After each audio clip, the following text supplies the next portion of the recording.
টানা এক সপ্তাহ বৃষ্টির পর আজকে অনেকটা রৌদ্র উঠেছে। আর দেখো সকাল সকাল শুকনি মাছ যে বিক্রি করে একটা কাকিমা, অনেক দূর থেকে আসে, তো আমরা তার কাছ থেকে শুকনি মাছ কিনে থাকি। তো সে এসেছে, এতদিন আসতে পারিনি কারণ কি এত বৃষ্টি ছিল, বৃষ্টির মধ্যে তো জানোই অনেক কিছুই বন্ধ থাকে।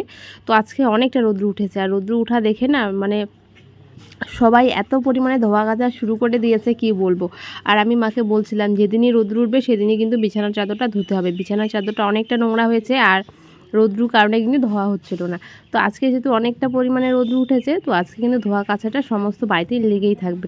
গুড মর্নিং তোমাদের সবাইকে, কেমন আছো তোমরা? আশা করছি সবাই অনেক ভালো আছো, আর আমি অনেক ভালো আছি। সকালবেলা বাসি কাজ বলতে চা বানিয়েছি, আর পিসি এসেছে, তো পিসি গিয়ে দাদুকে চা বানিয়ে দিয়েছি মুড়ি দিয়ে। তো তারা চাটা খেয়ে সবাই সবার মতো কাজে লেগে পড়েছে। আর এই যে আমি এখানে এসেছি বিছানাটা গুছিয়ে নিতে, আজকে বিছানার চাদরটা পাল্টে দেবো। মা ওদিকে রান্না বসিয়েছে, ভাত আর বাঁধাকপির তরকারি। যতটা মা পারবে ততটা করবে, বাকিটা আমি করব। ততক্ষণে বিছানাটা গুছিয়ে নিচ্ছি, বিছানাটা গুছাতে গুছাতে মা যেটুকু হবে হবে, বাকিটা আমি করব। আর এখন আমি এই যে বিছানা চাদরটা পাল্টে দেবো। আর না অনেকদিন পর রোদ্র উঠলে এত পরিমাণে খুশি লাগে কি বলবো। আর আমাদের না এখন না কি বলো তো, খড়ি আছে অনেক, ওই কাঠগুলো, তো সেগুলো না ভেজা ভেজা ছিল, তো সেইগুলো আর কি বাইরে শুকাতে দিবে। আর দাদুকে দিয়ে অনেক খড়ি কাটানো হয়েছে, তো যেগুলো আমি আর মা পারি না, তো সেগুলো দাদু করেছে, তো সেইগুলোই দাদু বাইরে করছে। আর ড্রেসিংটা যেটা আমাদের পুরনো ছিল, সেটা তো বৃষ্টিতে ভিজে ভিজে আসলে সেগুলো না প্লাই না, সেগুলো হচ্ছিল কাঠের যে গুঁড়োগুলো থাকে সেইগুলো দিয়ে মেশিনে কী করে বানায়। যেটা অরিজিনাল প্লাই সেটা অনেক বেশি দাম, যেটা এখন আমার আছে মানে ঘরে, ওটা হচ্ছিল প্লাই। কিন্তু প্লাইয়ের মধ্যেও অনেক ভালো খারাপ থাকে, কিন্তু আগে যেটা ছিল সেটা কিন্তু প্লাইয়ে ছিল না।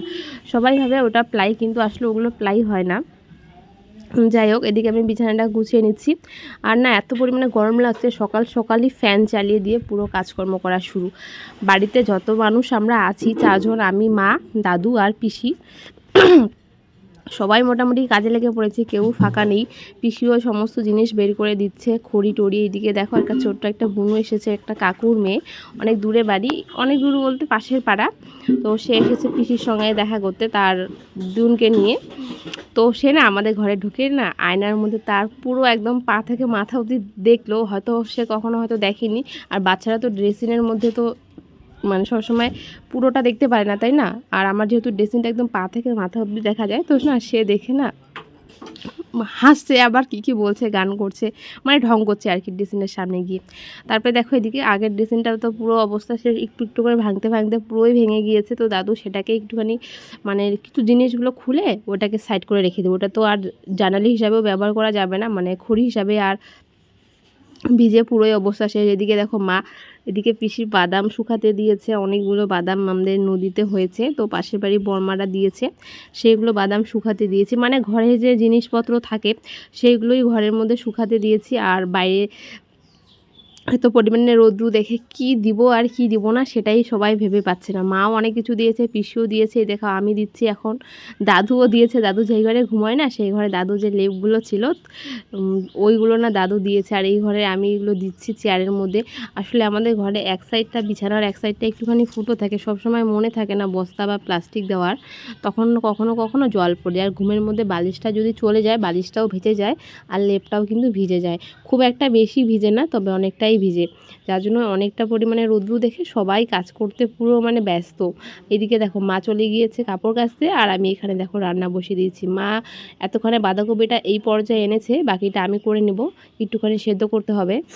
আর এখন যেহেতু বাঁধাকপির সিজন না, তো খুব একটা ভালো লাগে না। এদিকে দেখো আমি আলু আর করলাটা ভাজি করব, একটুখানি কালো জিরে দিয়েছি, আর দিব 2টো লঙ্কা, বেশি লঙ্কা দিব না। আর লবণ হলুদ দিয়ে আলু ভাজা আর করলা ভাজা আর বাঁধাকপির ঘন্ট বলতে পারো। আজকে এই ছিল সকালে রান্নাবান্না। তো আমি রান্নাবান্না বসে টুকটাক আমিও কাজ করছি, কেন কি একা একা কাজ মানে সবাই সবার মতো কাজে ব্যস্ত। তো ওইদিকে পিসি আর মা কাপড় ধুচ্ছে। আর যেহেতু বুঝতেই পারছো অনেক দিন পর রোদ্দু, বাড়িতে যে যত তাড়াতাড়ি কাপড় ধুয়ে বাইরের যে শুকানো জায়গাগুলো আছে তো সেগুলো যত তাড়াতাড়ি বুক করা যায়। আর এই যে একটা ব্রেঞ্চ মতো ছিল, সেখানে আমরা ফুল গাছগুলো রাখছিলাম, তো দাদু বললো এটাও কিছুদিন পর ভেঙেই যাবে, তো দাদু কেটে কুটে খড়ি করে রেখে দিবে। মানে এই যে বর্ষাটা যদি চলে যায় সামনের বছর, আসতে না আসতে কিন্তু ভেঙে যাবে। এমনিতেই পছন্দ ধরেছে, অনেকটাই পছন্দ ধরেছে, তো দাদু বললো যে বেকার পড়ে থাকবে, কেটে কুটে রেখে দিলে খড়ি হবে। আমাদের খড়ি লাগে না, তবু মানে বিক্রি টিক্রি করে দেওয়ার জন্য। তো এদিকে দেখো মা কাপড় টাপড় ধুয়ে বাইরে মেলতে এসেছে। আর এগুলো দাদুর ধুতি, আমার দাদুর ধুতি পরে, প্যান্ট শার্ট পরে না। আজকের আকাশটা খুবই সুন্দর লাগছে, পুরো ঝলমলিয়ে রৌদ্র উঠেছে। আর বাইরে দেখো কত সুন্দর সবাই কাপড় মেলে দিয়েছে। এত দিন পর রৌদ্র, 10 থেকে 12 দিন হয়তো মেঘলা ছিল, বৃষ্টি তো রোজ হচ্ছিল, বৃষ্টি এত পরিমাণে বৃষ্টি হচ্ছিল। পুকুরটা দেখতে পাচ্ছ ভরে গিয়েছে, ড্রেন ট্রেন, কিন্তু হ্যাঁ রাস্তাঘাট শুকনো, কারণ রাস্তাঘাটে কাদা নেই। এদিকটা আমার খুবই ভালো লাগে, রাস্তাঘাটে বালু মাটি তো একদমই কাদা থাকে না। আর এই যে দেখো পিসি এসেছে, পিসিও কাপড় মেলে দিচ্ছে, মানে মা ওইদিকে যাবে না, তো পিসি ওই পাশে গেল কাপড় মেলতে। মা আর পিসির কাপড় মেলা তোমরা দেখবে, কেন কি এতদিন আমার কাপড় মেলা দেখেছো, তো চলো আজকে আমার পিসি আর আমার মায়ের কাপড় মেলা দেখিয়ে দিলাম। তো কাপড় মেলা কমপ্লিট। আর কালকের কাপড় এইগুলো একটু রোদ্রুতে দিয়েছি, ঘুম থেকে উঠেই কিন্তু আমি কাপড় জামা রোদ্রুতে দিয়ে ব্রাশ করে চা বানিয়ে পিসি আর দাদুকে দিয়ে বিছানা গুছাতে চলে এসেছিলাম। আর ততক্ষণে কিন্তু এই কাপড়গুলো শুকিয়ে গিয়েছে।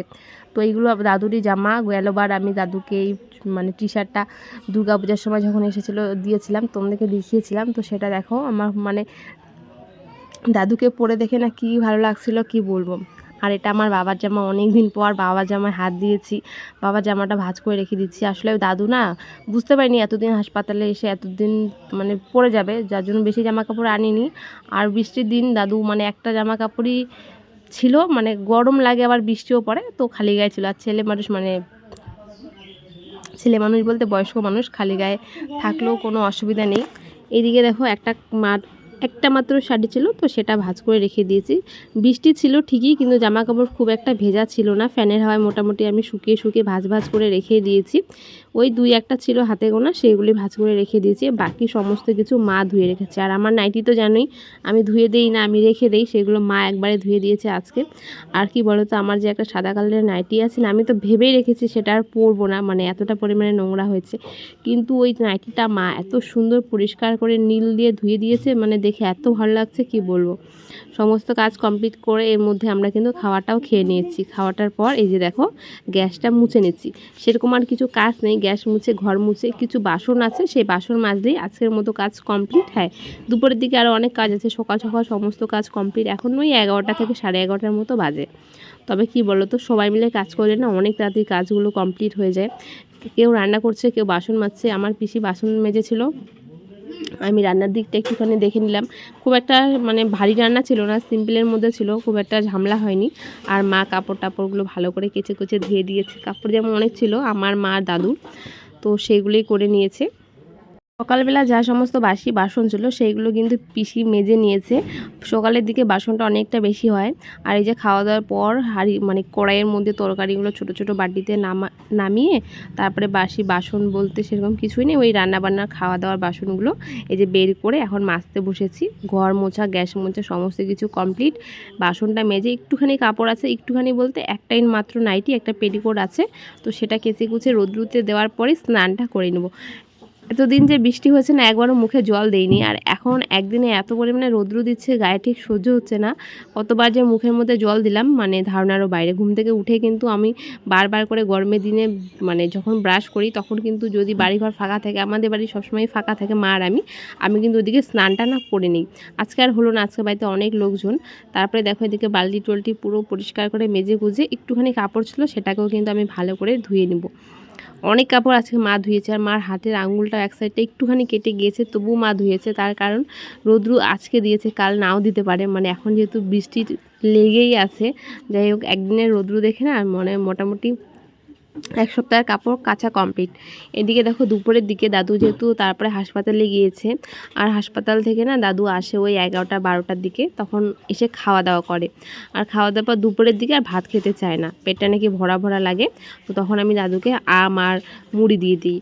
আর এখন আমার মা যেহেতু অনেকগুলো করে আম খায়, একবারে 7টা-8টা করে আম খায়, সেই হিসাবে কিন্তু দাদুকেও বেশি করে আম দেওয়া হয়। দেখতে পাচ্ছ কতগুলো আম কেটেছি, এখানে 5টা আম আছে, আটি সুদ্ধ দিয়েছি। আর আমি না মুড়িগুলো আমের উপর দিয়ে ঢেকে মানে দিব যেন দাদু বুঝতে না পারে। আর দুপুরের দিকে না ভাত না খেলে, দুপুরের খাওয়াটাই বলতে গেলে আমাদের মেন, কিন্তু দুপুরেই দাদু এখন ভাত খেতে চায় না, ওই 12টার দিকে ভাত খায় হাসপাতাল থেকে এসে, যার জন্য আর দুপুরে খায় না, যার জন্য বেশি করে আম দিব আর মুড়ি দিব। আর দাদু কলা নিয়ে এসেছে, তো একটা কলা দিয়ে দিব। আমাদের এদিকে না কলার অনেক দাম, আর আমি কলা খুব একটা ভালো খাই না। আমি যখন দাদুকে খেতে দিচ্ছিলাম মানে কলাটা ছুলছিলাম, দাদু বলছিল যে তুইও একটা কলা খা, কিন্তু আমি দাদুকে বললাম যে না আমি কলা খাই না, আমার কলা ভালো লাগে না, পাকা আমও খুব একটা ভালো লাগে না, তবু খাচ্ছি কেন বলো তো, ওই যে যখন থাকবে না আম তখন খুব আফসোস করবো, যার জন্য আমি আম খাচ্ছি। এইদিকে দেখো দাদুকে খেতে দিয়েছি, দাদু খাচ্ছে।